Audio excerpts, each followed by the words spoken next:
Amis du Cateau, bonjour. Ravi d'être parmi vous aujourd'hui le 16 mars pour vous présenter le journal de la ville du Cateau et des environs. Alors, dans ce journal, nous aurons l'occasion de parler du retour des œuvres de Matisse au musée et faire un point sur les travaux en cours dans le musée. Nous parlerons des séances récréatives pour les enfants organisées par Osmose et qui se baptisent Warrior Day, de l'ouverture de la pêche qui a eu lieu le 9 mars, du concours de Pâques au marché aux bestiaux qui a eu également lieu le 9 mars, un hommage aux morts du terrorisme qui s'est tenu également dans le mois de mars, et puis une petite question qui vous sera posée sur une procession religieuse filmée en 1930 et dont on sait peu de choses. Nous y reviendrons tout à l'heure. Après également un retour dans les archives de Beffroi Vision où nous aurons l'occasion de voir un parcours santé organisé pour les enfants en 2004. Tout de suite, abordons le point sur le retour des œuvres de Matisse au musée du Cateau et puis un point sur les travaux. Alors, le retour des œuvres s'est fait le 7 mars en présence de Madame Sylvie Claire, de la conservatrice du musée. Une occasion de redécouvrir les œuvres qui se sont promenées en Chine, qui ont eu l'occasion d'attirer 265 000 Chinois, en particulièrement à Pékin et à Shanghai, et puis de réouvrir avec un petit pincement au cœur les caisses contenant les œuvres. Vous allez découvrir ça tout de suite. L'ensemble des œuvres qui étaient exposées et qui se sont exportées sur le territoire asiatique aujourd'hui sont revenues dans nos murs, elles sont revenues à la maison. Donc nous étions très heureux qu'elles partent parce que ça fait rayonner justement notre beau département, notre musée départemental et Matisse à l'extérieur de nos frontières. Mais son retour à la maison sur le territoire et sur le Cambrésis et sur la ville du Cateau est d'autant plus important que ça augure en tout cas le fait que le cheminement, comme je disais tout à l'heure, continue vers cette réouverture, vers cette extension et vers ce nouveau parcours muséographique qui va nous être déployé dans les quelques mois.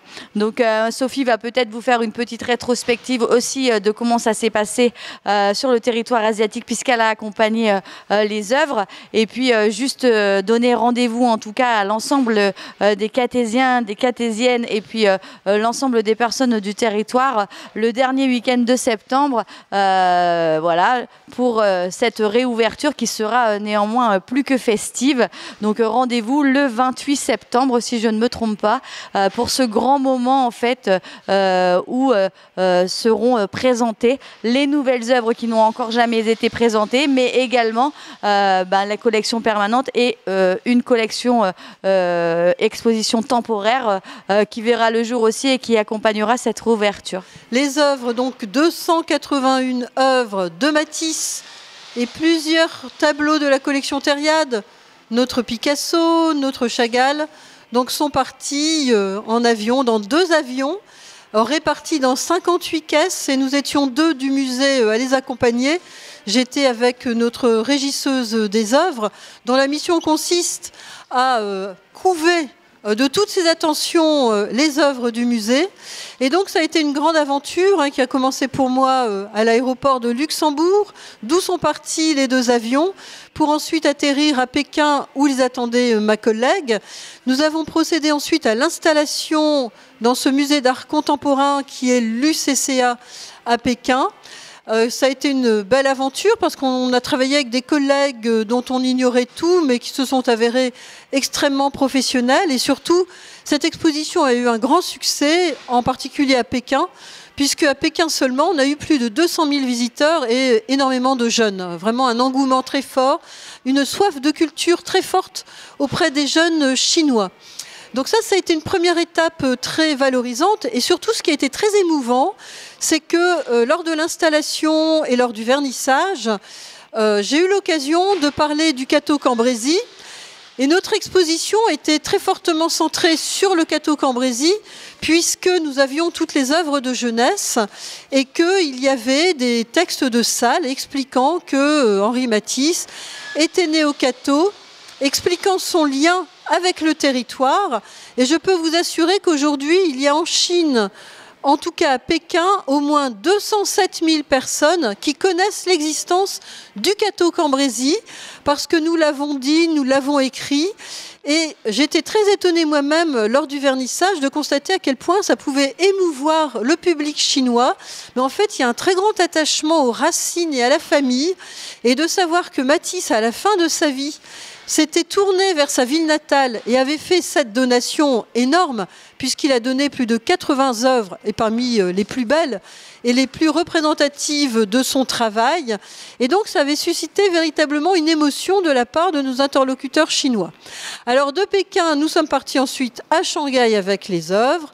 2 camions, un parcours de 1000 km effectué en 20 heures. Et là, de nouveau, installation, vernissage. Pékin, très grande ville, ouverte à l'international, avec une offre culturelle très importante, ce qui fait que la fréquentation n'a pas été aussi massive qu'à Pékin, mais il y a eu quand même un intérêt très fort à Shanghai de tout ce milieu culturel extrêmement créatif. Et donc tout ça s'est terminé le 18 février. Et donc j'y suis retournée avec ma collègue, nous avons désinstallé les œuvres. Elles sont reparties jusqu'à l'aéroport de Shanghai, de là, donc même scénario. 2 avions qui ont atterri cette fois à Amsterdam et les œuvres réparties dans 2 camions pour revenir donc d'Amsterdam jusqu'au Cateau Cambrésis. C'était la semaine dernière. Cette semaine, on est en train de sortir les œuvres des caisses pour vérifier donc leur état, ce qu'on appelle les constats d'état. Tout va bien, donc je peux rassurer les Catésiens, les œuvres sont en bon état, et donc on les range dans les réserves, et elles en sortiront dans quelques mois pour qu'on puisse les accrocher dans le nouveau parcours qui correspondra donc au nouveau musée pour être présenté au public à partir de la fin du mois de septembre. Alors, le chantier avance bien. On a eu quelques difficultés cet hiver parce qu'il a beaucoup plu, comme chacun a pu le constater. Et on a pris du retard durant le mois de novembre à cause de toutes ces pluies qui n'ont pas permis de commencer les travaux de maçonnerie quand c'était prévu. Donc, ce qui fait que par rapport à ce qui avait été espéré à l'origine, aujourd'hui, on a un peu de retard, d'où l'ouverture en septembre. Là, aujourd'hui, les entreprises sont à l'œuvre. On vient de visiter le chantier. Vous avez vu qu'il y avait du monde sur le chantier. On travaille sur la toiture. On travaille dans les sous-sols. Ça, on ne l'a pas vu. On travaille également dans les combles, l'installation donc des réseaux de climatisation.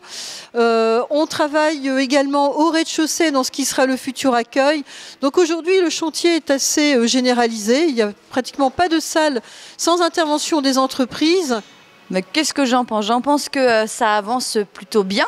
En fait, aujourd'hui, on s'aperçoit aussi que les dalles, les chapes sont faites, que la toiture est en train d'être faite, qu'aujourd'hui, on a également tout ce qui est la climatisation, le système de chauffage qui est en train d'être optimisé. Donc, là, c'est plutôt important. Et puis, justement, on s'aperçoit qu'on avance dans le temps, en tout cas, pour cette célèbre réouverture et cette célèbre nouvelle installation des œuvres de Matisse et d'Herbin et Geneviève Clèves, bien entendu, sans oublier Thériade. En principe, tout est prévu pour qu'on puisse ouvrir à la date annoncée du 28 septembre. Voilà. Et puis s'il le faut, on mettra tous un coup de collier. Alors bon, moi je ne tiens pas encore la truelle, mais s'il le faut, on le fera volontiers.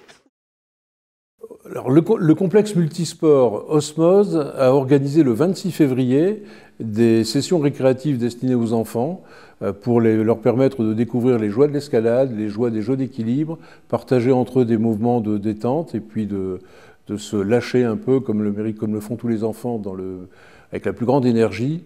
Je vous laisse découvrir tout cela, vous verrez, c'est passionnant. Et comme à la fin tout se termine par un repas, les enfants ont eu également une petite session gustative pour récupérer un peu d'énergie qu'ils venaient de dépenser. Warrior Day, c'est sur inscription de 10h à 17h. J'encadre le groupe qui est derrière moi en fait depuis ce temps-là. On fait des petites activités, il y a le repas offert, etc. Il y a du temps libre aussi. Ils s'amusent, ils font ce qu'ils veulent. Je fais partie de la MFR du Cateau et je suis en BPGEPS APT, donc activité physique pour tous. On a des cours théoriques, pratiques aussi. On intervient dans les écoles, on a fait Fourmi, on a fait Solem pour s'entraîner en tant que futur éducateur sportif. Là, dans un mois, on va commencer tout ce qui est certification pour avoir le diplôme et on espère l'avoir. Et après, voilà, c'est tout. Osmose, c'est ça, c'est mon alternance. Donc c'est pareil pour l'entraînement, on a un quota d'heures à faire à Osmose, plutôt en entreprise, et un quota d'heures à faire à l'école. Ça m'aide à, on va dire, à prendre de l'expérience, animer tout seul aussi, parce qu'en groupe et tout seul, ça n'a rien à voir. Et voilà, ça m'a beaucoup appris. Ça fait depuis fin août que je suis ici, franchement, j'en ressors nouveau, on va dire. Alors il y a du parcours comme ici, parcours ninja, des petits duels entre eux, on va dire, de la collectivité, de l'escalade qui sera dans le fond là-bas, du foot, du basket, etc. Alors qu'est-ce qui est plus dur à faire dans tout ça? Ça serait le parcours ici. C'est très dur, il faut beaucoup d'entraînement. Rouleau, il faut beaucoup d'équilibre, agilité aussi pour après sauter, attraper la corde ou dans l'autre sens, grimper sur le module, c'est très dur. Escalade, il faut du grip. Grip, c'est la force dans les mains. Et ça demande aussi beaucoup d'entraînement. Après aussi de la synchronisation avec le bas du corps, haut du corps. Et de la force dans les jambes aussi. En bas, on a des cages multisports, donc foot, basket. Un petit parcours d'obstacles. Et on a une nouvelle structure, donc des luges. C'est la nouveauté, ça. C'est la nouveauté, c'est ça, c'est arrivé il y a une semaine ou deux. Et donc des petites luges sur des rouleaux, ça glisse, ça s'amuse bien. Elle va se reproduire donc lundi prochain, lundi 4 mars. Aux mêmes horaires. Aux mêmes horaires, 10h, 17h. Le repas offert aussi, j'ai pas dit. Et après, je vous invite à tous venir, essayer. Franchement, ils passent un bon moment. Il y en a qu'on connaît, il y en a qu'on connaît moins. Ils s'amusent tous autant.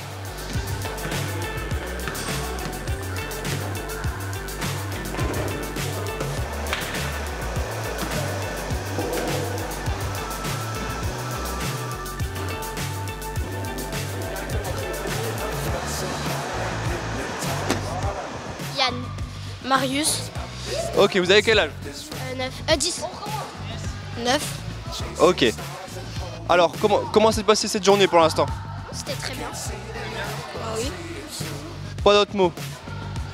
Est-ce que vous pouvez expliquer un peu ce qu'on a fait depuis ce matin? Des jeux et on a joué.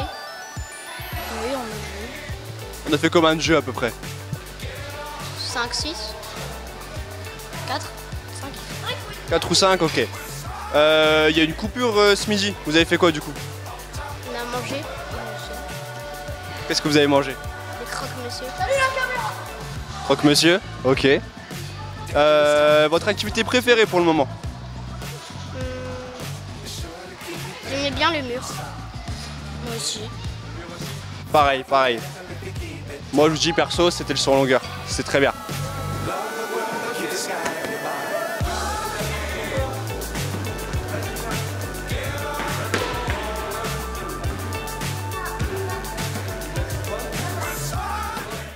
Le samedi 9 mars, notez bien que c'est après le 8 mars qui était la journée de la femme, les pêcheurs se sont livrés à leur sport favori puisque c'était l'ouverture de la pêche. Alors notons que les pêcheurs sont des personnes très sympathiques qui, s'ils désertent le foyer familial, le font avec une bonne pensée puisqu'ils sont tous adeptes du no-kill, c'est-à-dire de la pêche aux poissons mais que l'on rejette vivant dans l'eau pour leur garder une longue vie. Inutile de dire que les adeptes du no-kill sont ravis de ce jeu, sont très, très fiers d'eux, et on le comprend très bien, et que surtout les truites sont enchantées. Alors aujourd'hui, samedi 9 mars, c'est l'ouverture de la pêche à la truite en France. Donc aujourd'hui, les adhérents de l'association de pêche La Sirène étaient présents. Donc les truites, un peu moins, ils sont un petit peu timides. La rencontre est un peu difficile aujourd'hui. Mais bon, c'est quand même le plaisir de retrouver les copains au bord de l'eau, quoi. Alors le rappel de la réglementation, déjà avoir une carte de pêche valide, donc celle de cette année. Après, venir à la pêche avec des hameçons sans ardillon ou l'ardillon écrasé. Donc on rappelle, c'est le petit crochet à l'intérieur de l'hameçon qui était prévu initialement pour limiter que le poisson se décroche. Donc nous, l'intérêt de l'avoir écrasé, c'est pouvoir remettre à l'eau dans de bonnes conditions les truites fario. Et puis le pêcheur, il a le droit à 4 truites arc-en-ciel par jour de pêche. Et la taille minimum de la truite arc-en-ciel est de 23 cm. Et il est interdit de marcher dans la rivière justement pour préserver la reproduction de la truite fario, puisque les œufs ou les alevins, selon la date où les truites ils ont frayé, sont encore présents dans le gravier. Donc jusqu'au 1er juin, il est interdit de marcher dans la rivière. Dans la rivière Selle, on y trouve la truite fario, donc la truite sauvage. Et puis après, on y retrouve les truites arc-en-ciel qui sont remis par les associations pour le plaisir des pêcheurs qui souhaitent prendre un poisson pour chez eux. Et on y trouve aussi l'ombre commun, donc qui doit être obligatoirement remis à l'eau et qui est un poisson très fragile, donc il faut le remettre très délicatement dans la rivière. Donc c'est les 3 espèces qu'on peut pêcher dans la rivière Selle. Donc il faut souhaiter une bonne saison aux pêcheurs. Et puis pour nous, que les pêcheurs respectent la réglementation, ça simplifie quand même beaucoup les choses. Et puis que les personnes qui passent le long du cours d'eau jettent les déchets dans la poubelle, s'il vous plaît. Merci. Le 9 mars toujours, le traditionnel marché aux bestiaux de Pâques, ça a été organisé. Une occasion pour les éleveurs de bovins, les éleveurs de porcs et les éleveurs de moutons de présenter au public et à leurs collègues les plus belles bêtes de leurs élevages. Une occasion aussi pour les bouchers passionnés de leur métier de venir tester la qualité des produits qui leur sont proposés avant qu'on ne les retrouve dans nos assiettes pour notre plus grand plaisir, notre meilleur appétit. Découvrons tout ça ensemble avec eux. Alors bonjour à tous, aujourd'hui concours de Pâques, donc 3 semaines avant la date de Pâques. Donc on a accueilli une 60aine d'éleveurs, c'était 200 bovins aujourd'hui, une centaine de cochons et 50 agneaux. Donc 350 animaux aujourd'hui, un beau concours, il a fait beau aujourd'hui, les prix étaient au rendez-vous, donc tout le monde est content. On fera parler après un éleveur qui est content d'avoir vendu sa championne. Après on va parler de l'activité du marché toutes les semaines. Alors un marché qui se porte bien, on est ouvert maintenant 3 fois la semaine. Donc le lundi après-midi pour faire des petits veaux, marché historique. Le mardi après-midi on fait des vaches de réforme. Et puis le jeudi, le nouveau marché du jeudi, c'est 450 à 600 animaux par semaine. Donc une activité qui est assez forte au marché du Cateau. On a 2 types de vaches en France. On a des vaches à viande qui sont destinées à faire de la viande. Et après les vaches de réforme, on appelle ça des vaches de réforme parce qu'elles sont destinées à faire du lait. Et après plusieurs lactations, elles partent pour d'autres destinations pour faire de la viande. Et donc c'est pour ça qu'on dit des vaches de réforme. Pour vous parler aussi des travaux, on a fini donc la station de la vache qui a été finie en 2023. On vient de finir les quais de chargement qui ont été financés par la région et par la mairie. Et la dernière tranche de travaux, ça sera la sécurisation du site. On a encore beaucoup d'animaux qui s'échappent.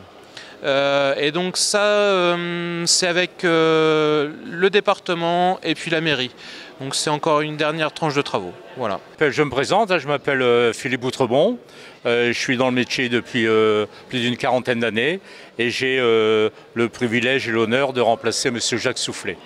Donc en tant que président du jury, ça a consisté à mettre en phase des choses très importantes, c'est-à-dire trouver les bonnes personnes pour juger les bêtes.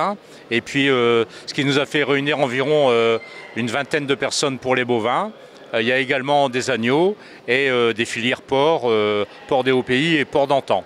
Chaque filière et chaque catégorie, chaque bovin a son jury et qui, eux, ont pour mission de trouver la meilleure bête. Et puis aujourd'hui, nous voici sur le podium. Le podium, c'est là où les 2 meilleures bêtes de concours sont réunies. Donc une bête vraiment la championne et puis une bête pour les bouchers, spécialisée pour les bouchers. Et voilà, donc monsieur Grégoire Verriès aujourd'hui, avec sa superbe aubrac, a gagné le concours de la boucherie. Voilà. Et puis il s'est engagé à la vendre aussi un artisan boucher de la région de Dunkerque. Voilà. Monsieur Fabrice Fermot, qui est là présent et qui aussi met en avant la bonne viande et puis la viande de la maison Verriès en avant et surtout pour ses clients avoir une viande de haute qualité bouchère. Bonjour, je suis Constant Verriès, donc j'ai 22 ans. Je suis éleveur d'aubrac dans l'Aisne, le 02. Et j'élève des aubracs avec ma maman sur la ferme. Donc voilà, j'ai une tête j'ai un troupeau de 450 mères où voilà, je fais de la qualité avec qualité bouchère. Alors justement, parlez-nous un petit peu des qualités premières de cette bête. Et bien là, ce qu'on peut voir en premier surtout, c'est sa finesse d'os. Donc ça veut dire que quand elle va tomber au crochet, elle va être un bon rendement viande. Et puis au niveau de la longueur et du dos, elle s'est bien creusée, elle a fait sa viande. Et derrière, on espère juste une chose, c'est qu'elle sera bien persillée pour le boucher. Exactement. Et puis elle est calme comme tout. Je la caresse tous les 2 jours et elle profite comme un champignon. Je me présente, je suis Fabrice Fermot, boucher à Dunkerque. Et très content d'avoir acheté le grand prix de la boucherie artisanale. Voilà. Et je suis un fidèle des concours. J'ai déjà eu le prix de la boucherie artisanale au mois de décembre. Voilà. Donc, pour une race aubrac, c'est une très bonne bête, une bête exceptionnelle, je dirais même. Donc c'est ça qui m'a fait... j'ai eu le coup de cœur. Voilà. Et très fine bête, d'une finesse exceptionnelle. Voilà. C'est une bête exceptionnelle. Pour une aubrac, franchement, c'est rare qu'on voit des comme ça. Voilà. Donc je pense que mes clients seront contents. Voilà. J'ai fait 200 km aujourd'hui pour acheter de la bonne viande. Et je vends de la viande comme ça dans ma boucherie toute l'année. Enfin, nous terminons une partie de ce journal, ou en tout cas une partie de ces cérémonies, avec l'hommage qui a été rendu le 11 mars aux victimes du terrorisme en France. Une journée particulièrement poignante qui mérite d'être relatée et qui nous permet de nous souvenir de toutes ces victimes qui sont mortes, sûrement pas dans l'indifférence, mais à cause de la plus grande barbarie des hommes. Souvenons-nous d'eux.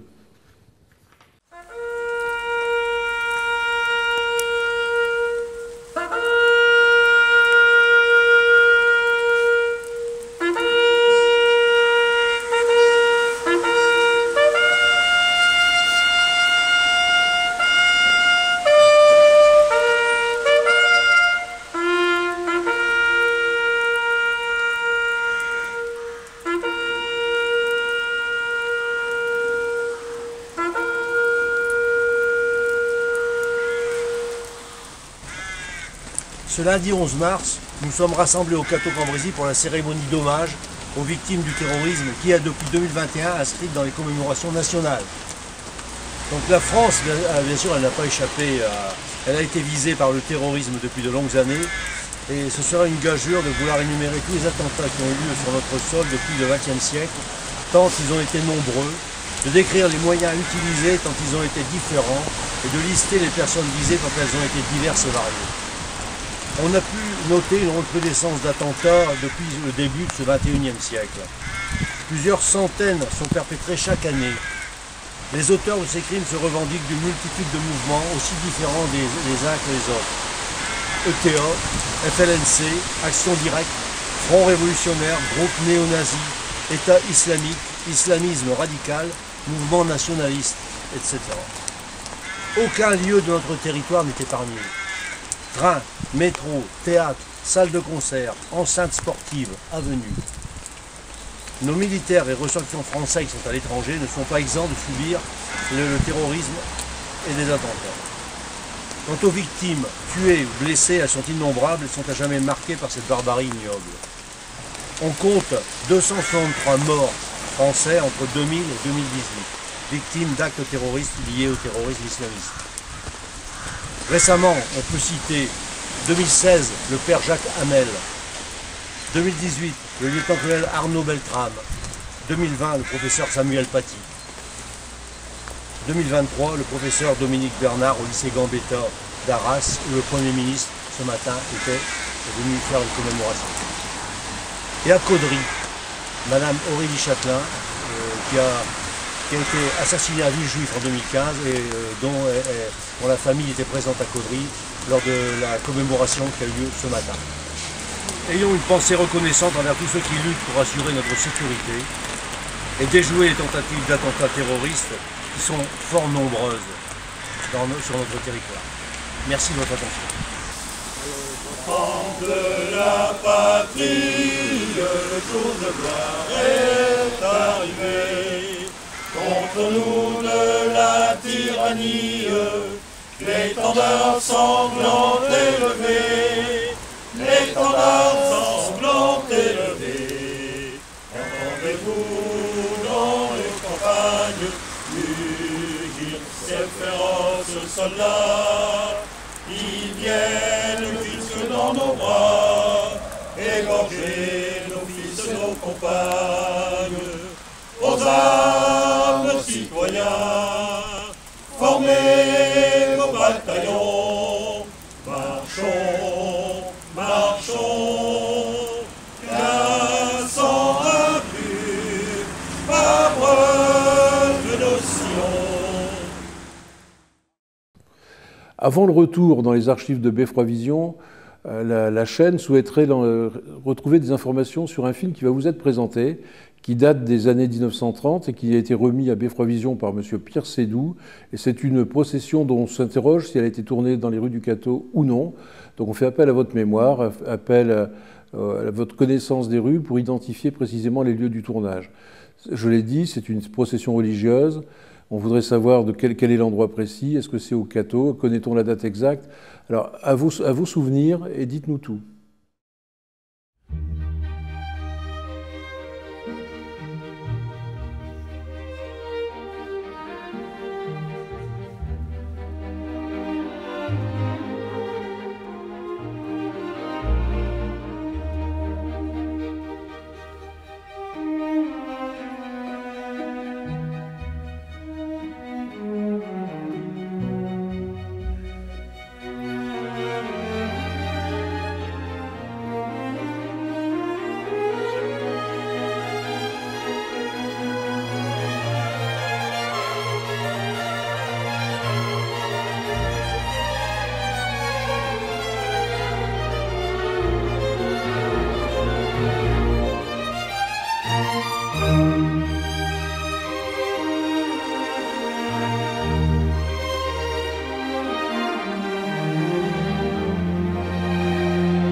Enfin, avant de clore le journal, dernier retour dans le passé, que les archives de Beffroi Vision, j'en ai parlé tout à l'heure. Nous revenons sur un rallye santé qui a été organisé pour les enfants en 2004. Vous allez cette fois-ci vous reconnaître plus facilement et certainement revivre d'émotions d'une jeunesse qui n'est pas passée, je vous le dis tout de suite, même si elle vous semble un peu lointaine.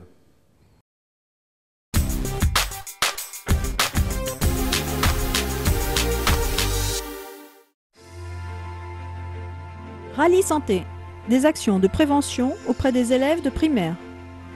Alors, donc depuis hier, nous recevons en fait 225 élèves de CM1, CM2 des écoles primaires du Cateau.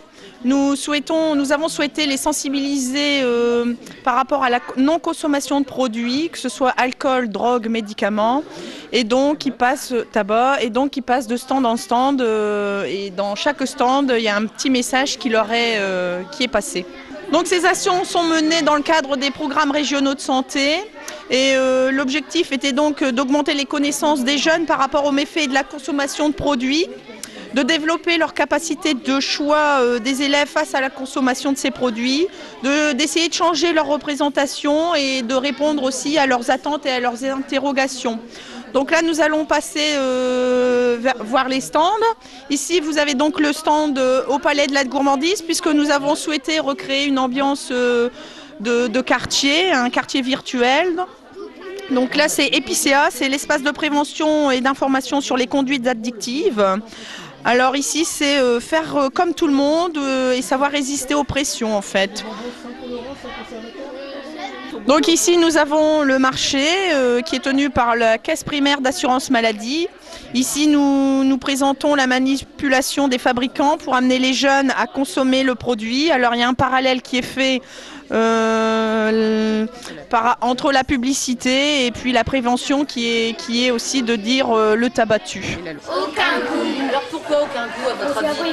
Alors ici nous sommes dans un magasin de vêtements du pareil au même qui est tenu par la brigade de prévention de la délinquance juvénile de Douai.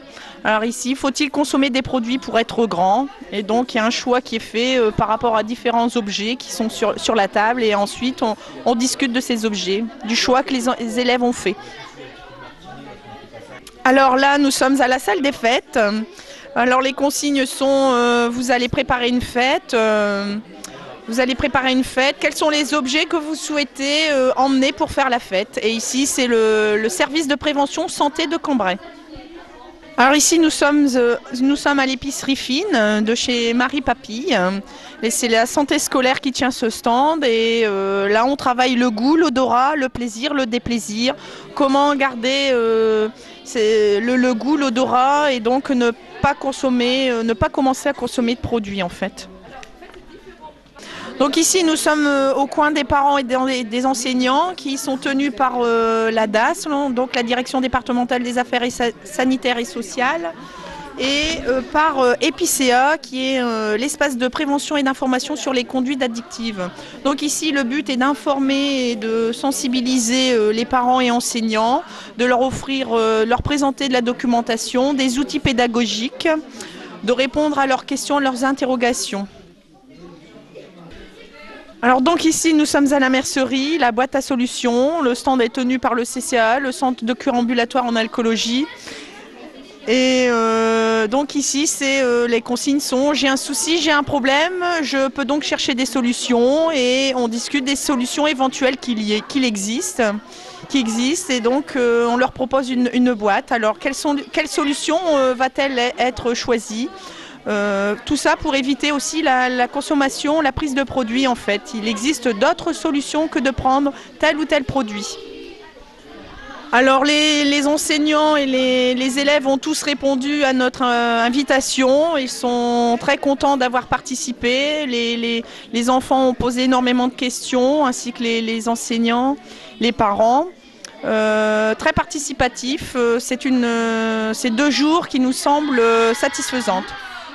Nous tenons à remercier Monsieur le maire qui a bien voulu, qui a accepté de mettre à disposition le Palais des Sports ainsi que les services techniques. Nous remercions également Monsieur l'inspecteur d'éducation nationale, les directeurs et les enseignants des différents établissements scolaires qui ont fait en sorte que ces 2 jours se déroulent au mieux. Et je remercie particulièrement les différents partenaires engagés dans cette action. Merci. C'était bien, puis on a appris qu'il fallait pas fumer. Alors qu'est-ce que tu as retenu principalement aujourd'hui? Que le tabac et l'alcool c'est pas bon, et qu'on a aussi découvert les goûts amers, les goûts salés, les goûts sucrés. Ça déchire. Enfin, avant de clore le journal, cette fois-ci, un petit clin d'œil aux organisateurs du Mars Bleu, qui est une opération de dépistage du cancer colorectal qui se tiendra le 20 mars au Cateau, de 14 à 16 heures. Une occasion de vous sensibiliser sur cette maladie qui est la cause de cancer, qui est le cancer le plus fréquent en France, c'est le 2e le plus fréquent. Venez vous renseigner, venez tout savoir sur les moyens de se protéger de cette maladie. Pour cela, rendez-vous, je le répète, le mercredi 20 mars de 14 à 16 heures à l'hôpital du Cateau. Avant de nous quitter, il me reste à vous dire au revoir et à vous souhaiter de très bons séjours, un très bon week-end. Je vous dis à très bientôt avec le même plaisir pour moi et que je l'espère pour vous. À très bientôt. Au revoir.